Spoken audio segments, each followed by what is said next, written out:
Well, hello, everybody, and welcome back to our continuing coverage of Texas UFOcon 2023 here in Jefferson, Texas. Our guest in this segment is Tui Snider. She is the author of a few books, Texas 6 Feet Under, or 6 Feet Under Texas, as well as Understanding Cemetery Symbols. And I actually have 12, but I only brought 2 over. Absolutely. Just so people know. You're here, you're presenting, you're talking today about airship mysteries. Not many people are aware of the fact that UFO sightings started long before we had what we know as airplanes now. That is and so objects. true. So tell us a little bit about some of the history of airships here in Texas. Sure. Well, for me, I had no idea. I moved to Texas in 2009. Little did I know that I was living near what is the weirdest grave I've ever seen. My specialty is historic cemeteries. I'm really into the meaning of cemetery symbols and getting people outside to enjoy them. Sure. So we were at a barbecue, and this guy said, "Oh, you're a writer? You like cemeteries?" And I remember what he said. It was like, "You ought to go see the grave for that space alien they buried up the road a piece." And I'm like, "What?" You know, I stopped mid-bite of like whatever I was eating. I'm like, what did you just say? And half of me thought he was just pulling my leg. And I thought, well, I'll go there and there'll be nothing. But I went up to Aurora, and I don't know if we can see that on the camera, and I saw this grave. It's like a cigar-shaped craft, as you can see, with the little portholes on it. Yep. I was lucky I got there when I did, because it was stolen about a month after I took that picture. Oh, wow. So I'm really glad I got it. Or I might have showed up and thought he really was pulling my leg. Incredible. So I thought, what is the story here? I do a lot of, I love going into old newspaper archives. It's kind of my favorite thing. And so I thought, well, I want to do my own research. And so I hopped into a newspaper archive, naively typed in 1897 airship, Texas.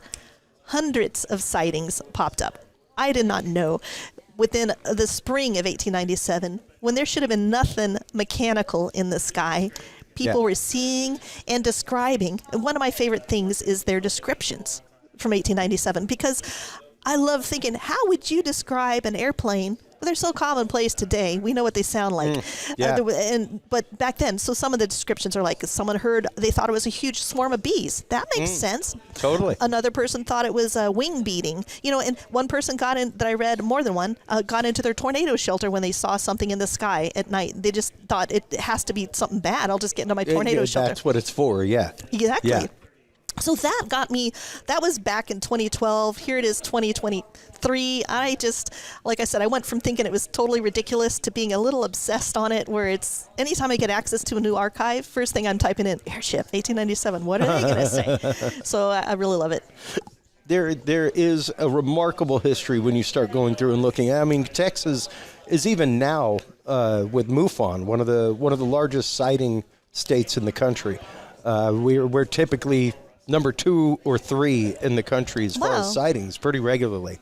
So, the fact that everything's bigger here, except for Sasquatch, I have to say. I come from the Pacific Northwest, and our Bigfoot is taller. It came down here, and he's about a rainforest. It is, I guess. It's a totally different range of food. It is. It just made me laugh. I thought Bigfoot was going to be even taller. Growth, it's and that's a different conversation. But it did make me laugh. Yes, I know. Well, even the idea that these things are regional, even the differences between sightings, especially back then. When you start looking into the regional sightings that happened, it's not like today where there are so many similarities between sightings. Interesting. Even when you start going through the pictures that you have of the airships in Texas, there's a panoply of different kind of craft. It's not necessarily just cigar-shaped or disc-shaped. Well, and or you see the artistic interpretation, and then I do have one airship that came out later that they call an airship, and I have an actual photograph of it. Then I have how people were depicting it in the newspaper, and I'm like, what were they looking at? It is so different. It's basically just a balloon, but the newspaper drawings of it are, so artsy looking, and it looks so much more, it's not just a balloon that went up in the air. So it's interesting how that is. Well, it's like you see paintings of an elephant by people who never saw an elephant, maybe in the Middle Ages or something. How it's kind of like that. Now, of course, 1897. We're talking about the beginnings of balloon flight. the Yeah. Montgolfiers, things Yes. like that. The beginnings of us, we had just used balloons as an observation platform in the Civil War. But that was just So literally going up and it was going looking up, at yeah. it wasn't controlled It was not flight. directionally controlled Yes, flight, yeah. exactly, and that's what I wanted to bring up. It's not like we had dirigibles Yeah. at the time. That didn't come around till No. the 1930s, things like Yeah, that. and these, one thing I find interesting too is the sightings that I found that seem most credible always feature, they're at night, and they always feature a light. And so they're kind of like early lights in the sky Yeah. sightings. A lot of times there's a red, white, and green were the main colors people were seeing. But I thought that was an interesting... And we didn't even have the FAA. Yeah, exactly. But that was one thing I found as sort of a common denominator, which I found quite interesting. And of Yeah. course, the 1897 people, some of them, that's why I found preachers saying that, well, it only comes out at night. This is evidence that it's demonic. It's not of God's hand. Yeah. I love reading their take on it. Interesting. Of course, it being 1897, we're getting close to top of a century, so there was a lot of like, this just is the end of the world, folks. Yeah, no, we've always got that millennial yes. aspect whenever things are getting ready to turn, and Yeah. even when 2000 happened, we had everything yes. going on with numerous We situations. got to experience in that a there. little in our life, so I could relate to that when I was reading their version of it. Now, these experiences that you've gone through and read from people, let's get into a few of them Sure. and some of the sightings that actually happened. Yeah. All right. So well, of course, the one that drew me in from the beginning was the Aurora one, and that was April 17th, 1897. And at the time, like I said, I thought that was a one-off. And this is the only crash that I read about, alleged crash. It was like 6 in the morning, and it was in the Dallas News and another newspaper as well. And they say that, it plowed into a windlass. It's been called a windmill before, of the judge, and there was a strew debris, and they found an alien body, a charred little body, a small inhabitant of the crash who was quote unquote not of this world. Now, this was the day before Easter, and Yep. this was 1897. And like I like to say, there's no CSI Aurora. This Yeah. was, and Aurora had been through a lot, including essentially a plague where so many people had died. They were a real up and coming town, and then they got hit by fire, plague, one thing after another. Yeah. So, great, now we got this thing from outer space. Wasn't there a boll weevil infestation there was, also? too, yes. That like destroyed their entire cotton crop. Yes. So much so that there's a statue to a boll weevil. It was just horrible. Everything was bad. Everything went from bad to worse for Yeah. them. So they're like, great. They're worried about, illnesses too. But I do a lot of historic research, like for cemeteries. And when someone not from town just drops dead in your town, you try to get people to identify it. When they don't, you just bury it. People come together, they make a coffin, and they bury it. So Yeah. that's what they did in this case. So Yep. people criticize it by today's standards. Why did they save it for science? That was 'Cause not that's- 1897 it's not thinking. what they did. They were still dealing with humors. Yes, and also the Christianity, like Yeah. good Christian burial. Let's give it. So they put all the things with it too. Yeah. Going through forensically and gathering data off a body or a corpse was not really a thing No, at the time. autopsies were only for criminals. You wouldn't do that to someone you cared about at all. Yeah, there were some experimental autopsies, things like that, but it was still pretty well considered desecration. Yeah, and you at were the going to time. Judgment As Day. far You were as going to funerary need your practice. body. You were physically going to come back. I mean, I come across Yeah. a lot people who had an amputation. They bury the leg because they're going to Yes. want their parts, and Yeah, that was a thing. The You whole don't do that concept now. of full corporeal resurrection.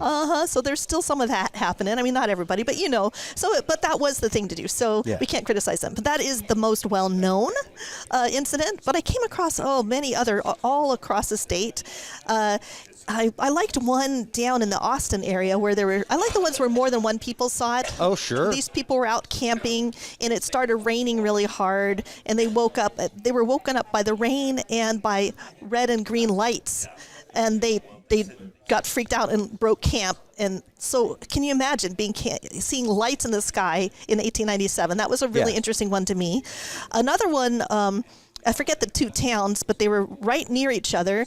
And within 2.5 hours, I think 11 people all reported sightings, and the sightings really corroborate. So there are some sightings that I've found sincere. Obviously, I found ones where they're pulling your leg, and that's fine. And that's just part of the day. Well, but I mean, well, but the ones that really corroborate. I find quite intriguing. Well, and that is something to take into consideration because in 1897 there was definitely the rag concept to journalism. Yes. There was quite a bit of journalism going on when it came to politics, things like that. Oh, and I found political cartoons using an airship to make fun of President McKinley and things like that. Oh, yeah. And I thought that was really great.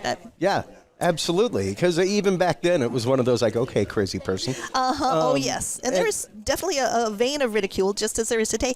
But then it sort of shifts, and you get a lot of these ones where that start saying, there must be something to it. Where there's smoke, there's fire. Yeah. And people are starting to go, we don't know what people are seeing, but they're seeing something. There are lights in the sky, is what they were saying. Well, and that's a topic that I bring up on my show regularly. Whenever people are like, crop circles, those were proven to be fake. Oh, because two guys did one. A realm of them yes. were proven to be fake. Mm-hmm. My question would be, how about the devil circles that go back to the 1500s? Yeah. People were much more concerned about waking up and living, making it through the Black Plague, and not destroying their crops for a prank.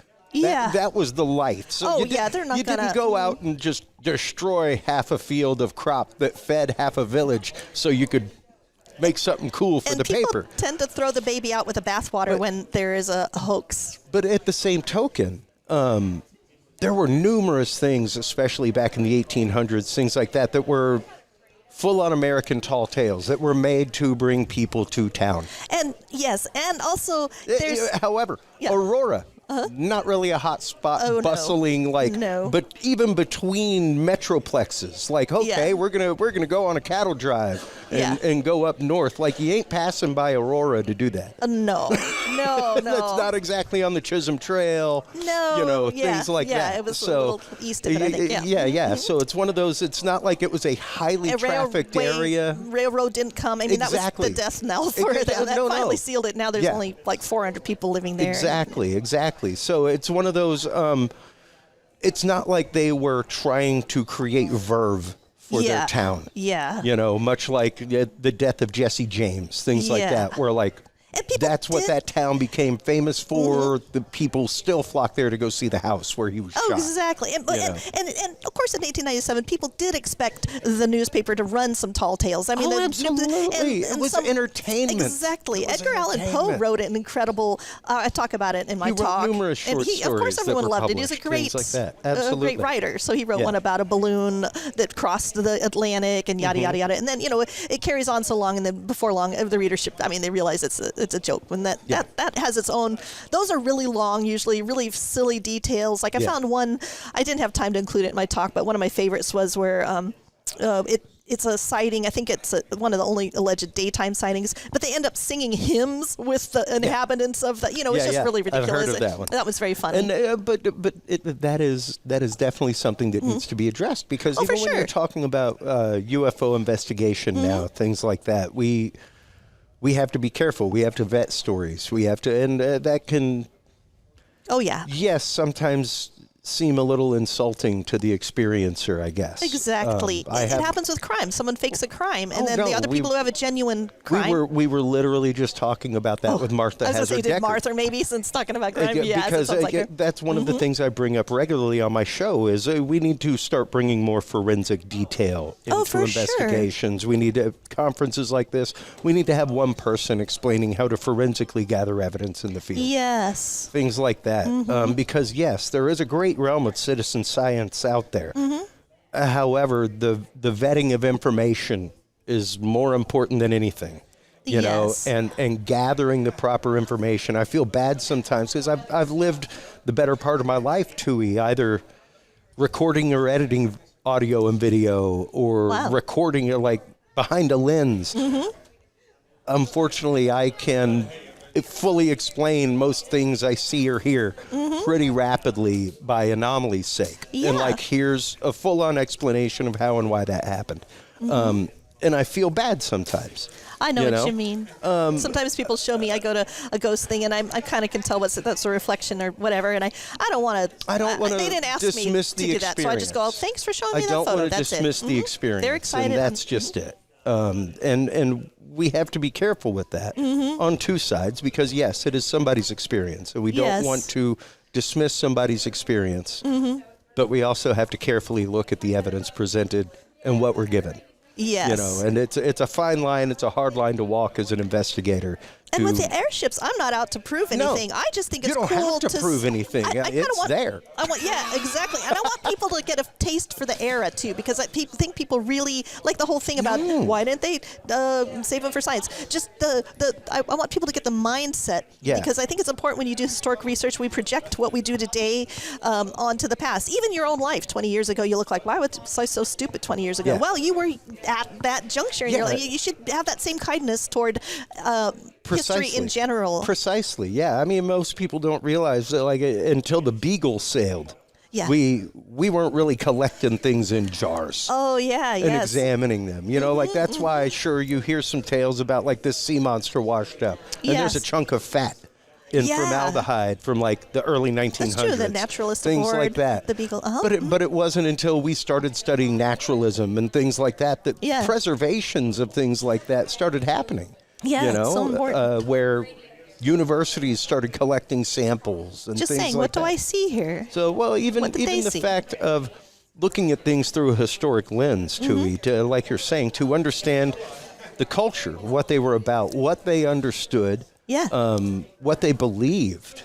Because if you don't understand what they believed at the time, it shapes what you see so absolutely. much. How are you going to describe it? No, precisely, because that is the filter and the lens through which you intake everything. Yeah. You know, that is the lens of our reality. Your senses, but then you've got your how the brain catalogs things. And how we experience and catalog. Yeah. The example I give regularly is that my brother and I grew up in the exact same house. Start talking about start talking about experiences. Oh, okay. So you broke. Experientially, there are different things in the way that we took in how our mother disciplined us, how our father disciplined us, things like that, because we have an emotional lens through which we view things. Oh, yeah. So even my experience in the household is different than my brother's experience in the household. And you talk about two people having the same experience. That I've had this happen with anomalous experiences. So I grew up in a house where I'm the youngest, so what credibility do I have? I would be alone in the house in the afternoon, and I would hear something in this one room. It sounded like someone jumping on the bed. Anyway, it drove me nuts. Of course, it terrified me as well. And I got to a point where I was no longer scared of it. I was just mad because it would not do it when anyone else was there. And they were like, oh, honey, pat me on you and your big imagination. Okay, I got that. But this is not that. And so that drove me to the library and into the whole, like, learning. Yeah. I mean, it got me, trying to find a way to get them to trust me. But the thing is, I've had experiences where a friend and I, so I have a place for that in my brain, I guess is what I'm getting for. If something weird happens, I write it down too. Yeah. And I'm really big on telling people to write down their experiences because things fade. Just write it down immediately before you talk to anybody, then talk to somebody. Yep.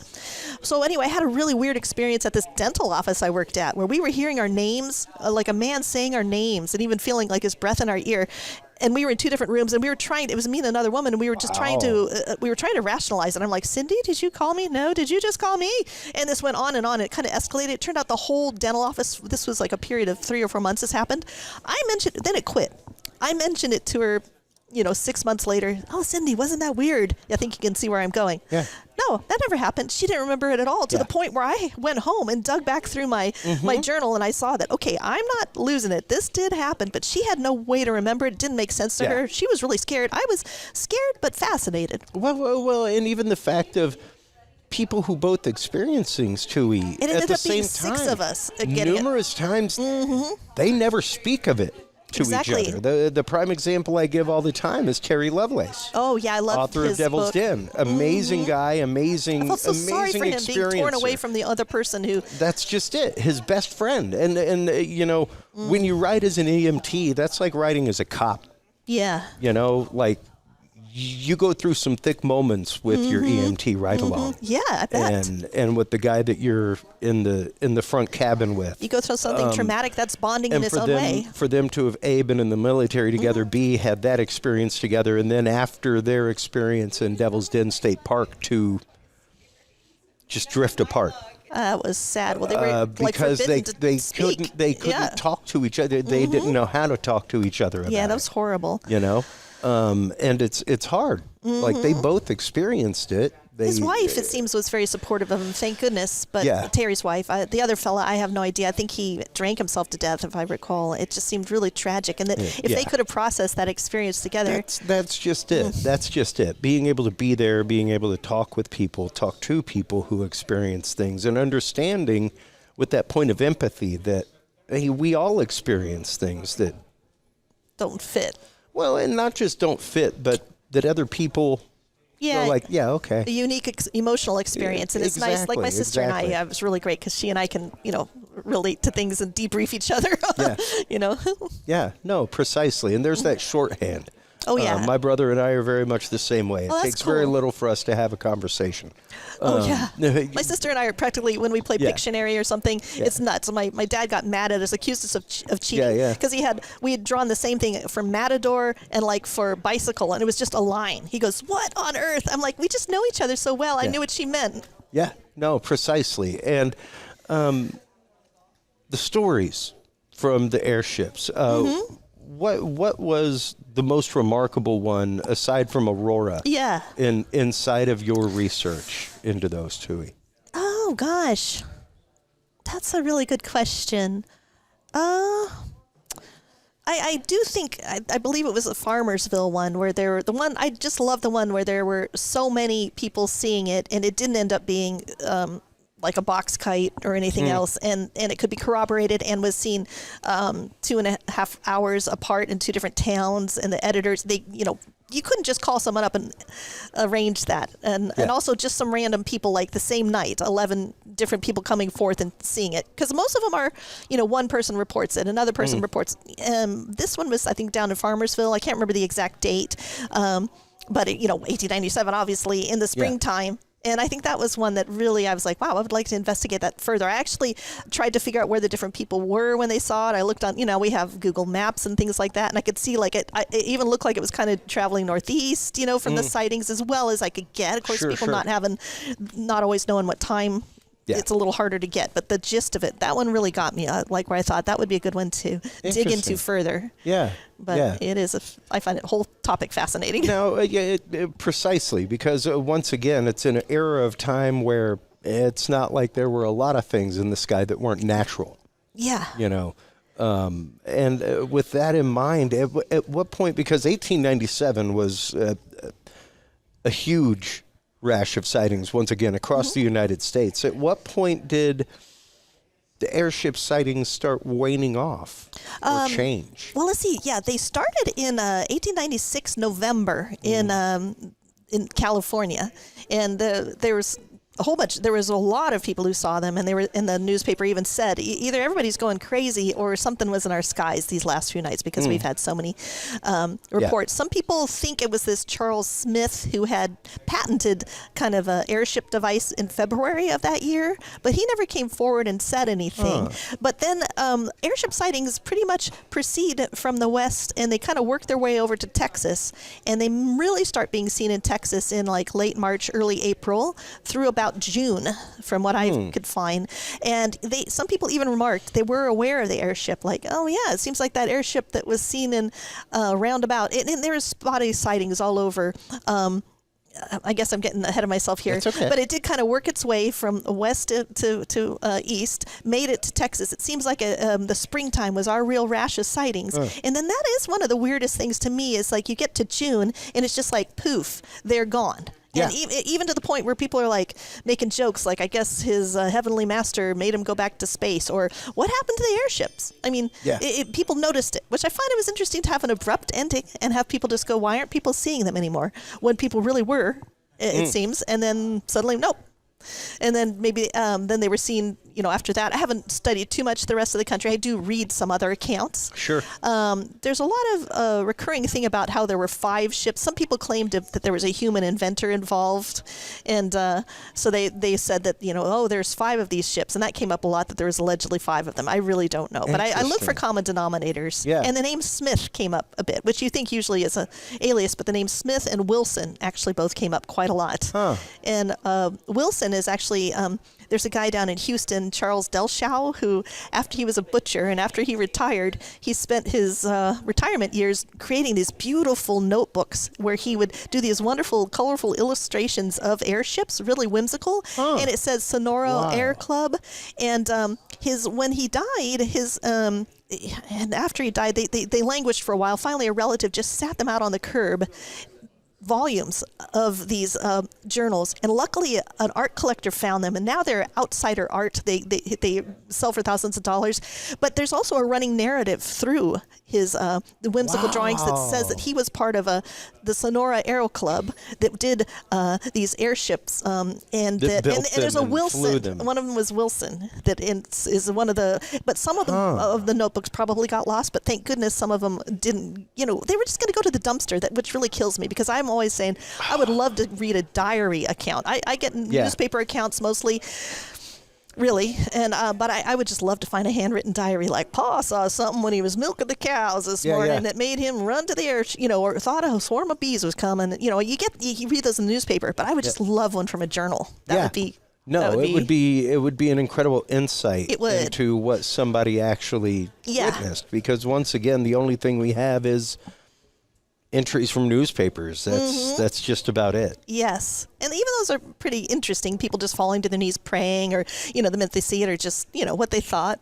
If that is what actually happened. Exactly. Once again, because of the sensational nature of newspapers across the country. And I say it all the time on the show, especially now. I'm going on 50 years old, and I remember when I had to ride a bike to the library. Oh, for sure. And look things up on microfiche and find out that, no, they didn't have it at that branch. I had to go downtown. Get the interlibrary loan going. Reference things librarians are your friends. Things like that. I was lucky I lived in university town, so I had like 5 libraries to pick from, but still, not like today. I thought, whoa, I got 5 libraries. Well, and that's just it. The amount of data that is out there now. Yes. The reams and reams and reams of data. It's overwhelming. It is. For a lot of people who, many people cannot sift through that much information that fast. It's like a sieve at the bottom of a waterfall. I don't think we're meant to process that much, so we have to find ways to have it curated content for us, or ways to cope with the information overload. Well, and that's just it. Back in that day, you didn't wake up with the news from Poughkeepsie. No. Maybe you got a letter 3 weeks in the background from a Nana in Poughkeepsie that told you she saw something. Or something really dramatic happened. You might get a telegram, but maybe once in your life. And that's not just it. There were the wires, that kind of stuff, where stories would get out, stories would be. That's how national news made it into local papers. Yes. That kind of stuff. But we were still dealing pretty close to Pony Express. Oh, yeah. As far as delivery of that paper. It didn't really the San Francisco Bee wasn't really. Oh, no. You couldn't go to the newspaper stand in Phoenix and pick one up. Oh, one interesting thing I thought was people started to wonder what, when I mentioned human inventors behind it, possibly, people started to pester Thomas Edison to the point where he finally had to make a public reply and say, look, I think airships at best will be only toys. I prefer to devote myself. I don't remember the exact quote, but it was you could hear how snippy he was feeling. To proper endeavors. Something that will bear fruition and have some use in life. So he thought, I guess he wasn't a futurist. He did not think that planes were going to be a deal, which makes me laugh. It got to the point where he had to answer to what are we seeing? And he was like, people, leave me alone. I did not make these. Precisely. And it also goes to show the fact that even back then we were willing to dig a rabbit hole. To find an answer. Well, it seems logical. Thomas Edison, maybe he wants to make money off it. Maybe if anyone's going to do it, maybe it'd be him. Yeah, precisely. So where can everybody go to follow your work? Where can they go to buy the books? Everything else, Tui? Well, the best place to go is just tuisnider.com. That's my website, kind of the hub for everything. I have a twice monthly newsletter. If anyone likes historic cemeteries, it does really skew towards that. And from there, you can find a link about my books or anything else. Or if you want me to give a talk, I give talks on all sorts of things, which I love to do. Awesome. I like to talk. Awesome. Well, thank you so much for taking your time on this very busy Texas UFOcon. It's great to see such a good crowd. It is. We'll be taking a break here in just a few minutes, and this place will be full again with people at vendor tables. So thank you so much for having me on your show. This was Absolutely. fun. I can't wait to see your presentation in a little while. While you were online checking out all of the work from Tui Snider, make sure to stop on by Curious Realm.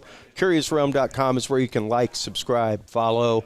That is where you can find our bookstore. You can find the CuriousRealm.com/store. We have all of the books from all of our guests posted there, folks. You can also go to CuriousRealm.com/story to share your experience with extraterrestrials, cryptids, the paranormal. Leave your evidence there. Leave your story there. We will anonymously share it with our researchers to see if we can find you answers. Stay tuned through these commercial breaks. We will be right back after this with more coverage right here on the expo floor from Texas UFOcon 2023 in Jefferson, Texas, right after this.